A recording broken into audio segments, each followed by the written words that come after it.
تو یہ ختم نبوت کے حوالے سے میرا تو سٹانس یہی ہے میرے بھائیوں کہ نبی صلی اللہ علیہ وآلہ وسلم کے بعد جو شخص بھی چاہے وہ امتی نبی کا دعویٰ کر کے آپ صلی اللہ علیہ وآلہ وسلم کی ختم نبوت کے اوپر ڈاکہ مارے، یا وہ بزرگ پرستی کا جو ایک سلسلہ چل رہا ہے اس کے نام کے اوپر کشف اور الہام کے ذریعے کوئی اللہ تعالیٰ کے ساتھ ڈیوائن تعلق کسی کا مانے، تو اس امت کے اندر چونکہ ختم نبوت ہے تو نبی علیہ السلام کے بعد کوئی کشف، کوئی الہام، کوئی علم غیب کی خبر ماننا یہ ختم نبوت کے اوپر ڈاکہ ہے۔ احمدی حضرات کے بارے میں آپ کی کیا رائے ہے؟ کیا وہ مسلمان ہیں؟ دیکھیے، میرا نقطہ نظر، اور ذرا دل تھام کے سن لیجئے، وہ ہمیشہ سے یہ ہے کہ ہر وہ شخص جو اپنے آپ کو مسلمان کہتا ہے، مجھ کو کوئی حق نہیں ہے کہ میں اس کا انکار کروں۔ مرزا جیلمی نے صوفیہ اور اولیاء اللہ کے کشف و الہام کو ختم نبوت کا مخالف اور اینٹی قرار دیتے ہوئے یہ سٹیٹمنٹ جاری کی ہے کہ جو کشف اور الہام صوفیہ کا ماننے والے ہیں یہ ایسے ہی ختم نبوت کے ڈاکو ہیں جیسے کہ قادیانی ختم نبوت کے ڈاکو ہیں، العیاذ باللہ تعالی۔ یہ بات مرزا جیلمی نے اصل میں اپنے سابقہ بابا جاوید احمد غامدی کی روش پر چلتے ہوئے کی ہے۔ یہ روش صوفیہ کے خلاف اور اولیاء اللہ کے خلاف، اہل تصوف کے خلاف جاوید احمد غامدی کی ہے۔ جاوید احمد غامدی نے اپنی کتاب میزان کے صفحہ نمبر 157 پہ یہ بات لکھی ہے کہ نبوت کا منصب ہی ختم نہیں ہوا، اس کی حقیقت بھی ختم ہو گئی ہے، لہذا اب کسی شخص کے لیے نہ وحی و الہام کا امکان ہے اور نہ مخاطبہ و مکاشفہ کا۔ ختم نبوت کے بعد اس طرح کی سب چیزیں ہمیشہ کے لیے ختم کر دی گئی ہیں۔ اب یہ اصل میں طریقہ واردات تھا جاوید احمد غامدی کا، اور جاوید احمد غامدی ہی سے مرزا جیلمی نے لے کے یہ بات کی ہے کہ کشف و الہام بھی ماننے والے ایسے ہی ختم نبوت کے ڈاکو ہیں جیسے کہ قادیانی ختم نبوت کے ڈاکو ہیں۔ اور بالخصوص یہ صوفیہ کے حوالے سے اہل سنت و جماعت بریلویوں کو بہت زیادہ ٹاؤنٹ کرتا ہے۔ اب اس نے 2 کلپ، بلکہ 2 سے 3 اس نے کلپ اپنے مختلف چینلز کے اوپر مختلف خطرناک قسم کے تھم نیلز، عنوانات دے کے اس نے اپلوڈ کیے ہیں۔ ایک کے تھم نیل کا عنوان یہ تھا کہ بریلویوں ختم نبوت کا نام کس منہ سے لیتے ہو،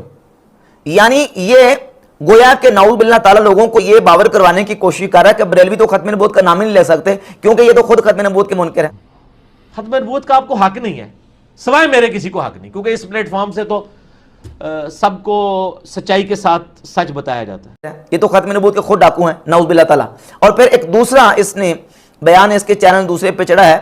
اس کا عنوان ہے کہ شیخ عبد القادر جیلانی قادیانی تھے، اور اس میں پھر چھوٹے چھوٹے کانٹ کے علماء کے کلپس لگائے اور اس میں یہ ثابت کرنے کی کوشش کی ہے کہ نعوذ باللہ تعالیٰ یہ اپنے اولیاء اور اپنے جو اولیاء غوث قطب ابدال ہیں ان کے لیے یہ نعوذ باللہ تعالیٰ نبوت کا نظریہ اور عقیدہ رکھتے ہیں، جبکہ حقیقت یہ ہے کہ کشف و الہام ہو یا نزول عیسیٰ علیہ السلام کا مسئلہ اور عقیدہ ہو، یہ دونوں چیزیں ختم نبوت کے اینٹی اور مخالف نہیں۔ جہاں تک مرزا جیلمی کا کشف و الہام کے حوالے سے جو بیان ہے کہ جو لوگ کشف و الہام کو ماننے والے ہیں صوفیہ کے اور اپنے بزرگ بابوں کے، یہ ایسے ہی ختم نبوت کے ڈاکو ہیں جیسے کہ قادیانی ختم نبوت کے ڈاکو ہیں، یہاں سوال یہ پیدا ہوتا ہے کہ یہ کشف و الہام کا نظریہ اور عقیدہ یہ کن لوگوں کا ہے؟ صرف اہل سنت و جماعت بریلویوں کا ہے یا کہ دیگر مکاتب فکر بھی؟ کشف و الہام کو اہل سنت و جماعت بریلوی بھی مانتے ہیں، دیوبندی بھی مانتے ہیں، اور غیر مقلدین وہابیوں کے بڑے بڑے چوٹی کے علماء نے ان چیزوں کی تصریحات اور اپنی کتابوں میں باقاعدہ طور پہ جو نا وہ وضاحت کی ہے کہ کشف اور الہام برحق ہے۔ اور اس کے علاوہ اس نظریے کو اہل تشیع بھی مانتے ہیں۔ تو شیعہ ہوں، سنی ہوں، وہابی ہوں، دیوبندی ہوں، تمام مکاتب فکر کے ہاں کشف و الہام کو مانا جاتا ہے کہ کشف و الہام برحق ہے۔ تو اس کا نتیجہ کیا نکلے گا کہ جو کشف و الہام کو ماننے والے وہ ختم نبوت کے ڈاکو ہیں، لہذا تمام مکاتب فکر کے لوگ وہ ختم نبوت کے ڈاکو ہیں۔ اب یہ سازش ہے مرزا جیلمی اور مرزا جیلمی کے بابا جاوید احمد غامدی کی طرف سے قادیانیوں کے لیے نرم گوشہ پیدا کرنے کی۔ وہ کیسے؟ وہ ایسے کہ جب یہ لوگ اس طرح کی سٹیٹمنٹس دے کے عوام الناس کے سامنے یہ تاثر دینے کی کوشش کریں گے کہ بھئی اگر قادیانی ختم نبوت کے اوپر ڈاکہ مارنے والے ہیں تو یہ جو کشف الالہام کو ماننے والے ہیں یہ بھی تو ختم نبوت کے ڈاکو ہیں. جب آپ ان کو ختم نبوت کے اوپر ڈاکہ مارنے کی وجہ سے کافر قرار نہیں دیتے بلکہ ان کو صرف غلط قرار دیتے ہو تو پھر قادیانیوں کو کافر کیوں قرار دیا جاتا ہے؟ تو یہ گویا کہ مسلمانوں کا جو قادیانیوں کے خلاف ایک مقدمہ ہے اس مقدمے کو کمزور کرنے کی سازش ہے. اور جب قادیانیوں کو کافر قرار دینے کی بات آتی ہے تو مرزا جیلمی کا جو سابقہ بابا اور مرشد جس کو کہہ چکا مرزا جیلمی جاوید احمد غامدی، باقاعدہ جاوید احمد غامدی سے قادیانیوں کے بارے میں جو اپنے آپ کو احمدی کہتے ہیں ان کے بارے میں سوال ہوا کہ غامدی صاحب یہ بتائیں کہ احمدیوں کے بارے میں آپ کی کیا رائے ہے؟ تو غامدی نے جواب یہ دیا کہ میرے نزدیک جو بندہ اپنے آپ کو مسلمان کہتا ہے مجھے کوئی حق نہیں کہ میں اس کا انکار کروں. یعنی چونکہ قادیانی اپنے آپ کو مسلمان کہتے ہیں، اپنے آپ کو احمدی مسلمان کہتے ہیں، تو چونکہ وہ اپنے آپ کو کہہ رہے ہیں لہذا مجھے کوئی حق نہیں کہ میں اس کا انکار کروں، میں ان کو مسلمان ہی کہوں گا کیونکہ وہ اپنے آپ کو مسلمان کہتے ہیں. یہ جاوید احمد غامدی کی سٹیٹمنٹ ہے قادیانیوں کے بارے میں. اور جاوید احمد غامدی کا بالکا مرزا جیلمی جب قادیانیوں کے حوالے سے بیان دینے کے لیے بیٹھا تو کہتا جی کہ میں قادیانیوں کو اس لیے کافر کہتا ہوں کہ وہ مرزا قادیانیوں کو نام ماننے کی وجہ سے مجھے کافر کہتے ہیں. وہ مجھے اس کے باوجود کافر نہ کہیں تو میں بھی انہیں کافر کہنا چھوڑ دوں گا. اب یہاں یہ بات سمجھیں، یہ ایک طریقہ واردات ہے قادیانیوں کے بارے میں مسلمانوں کے دلوں میں نرم گوشہ پیدا کرنے کا اور مسلمانوں کا قادیانیوں کے خلاف مقدمہ کمزور کرنے کا. اب یہ دیکھیں قادیانیوں کے دو بڑے فرقے ہیں، ایک قادیانی روا گروپ اور دوسرا لاہوری گروپ. جو روا گروپ ہے، جو قادیانی روا گروپ ہے، یہ مرزا غلام قادیانی کو نبی مانتے ہیں اور جو مرزا غلام قادیانی کو نبی نہ مانے وہ اس کو کافر مانتے ہیں. اور جو لاہوری گروپ ہے یہ مرزا غلام قادیانی کو نبی نہیں مانتے ہیں بلکہ یہ کہتے ہیں کہ مرزا غلام قادیانی یہ 14ویں صدی کا مجدد تھا اور ہر کلمہ پڑھنے والا جو بھی اپنے آپ کو کلمہ پڑھ کے مسلمان کہتا ہے چاہے وہ کسی بھی فرقے کسی بھی گروہ سے تعلق رکھتا ہو وہ مسلمان ہے، چاہے وہ جو مرضی کرتا پھرے بس وہ کلمہ پڑھتا ہو تو ہمارے نزدیک ہر کلمہ پڑھنے والا مسلمان ہے. اب جو لاہوری گروپ ہے اس لاہوری گروپ کے مطابق مرزا جیلمی مسلمان ٹھہرتا ہے کیونکہ وہ کلمہ پڑھنے والے کو مسلمان کہتے ہیں اور باقاعدہ ان کا یہ رسالہ نکلا 15 روزہ پیغام صلح. اس میں باقاعدہ انہوں نے احمدیہ انجمن لاہور کی جو خصوصیات کے نام سے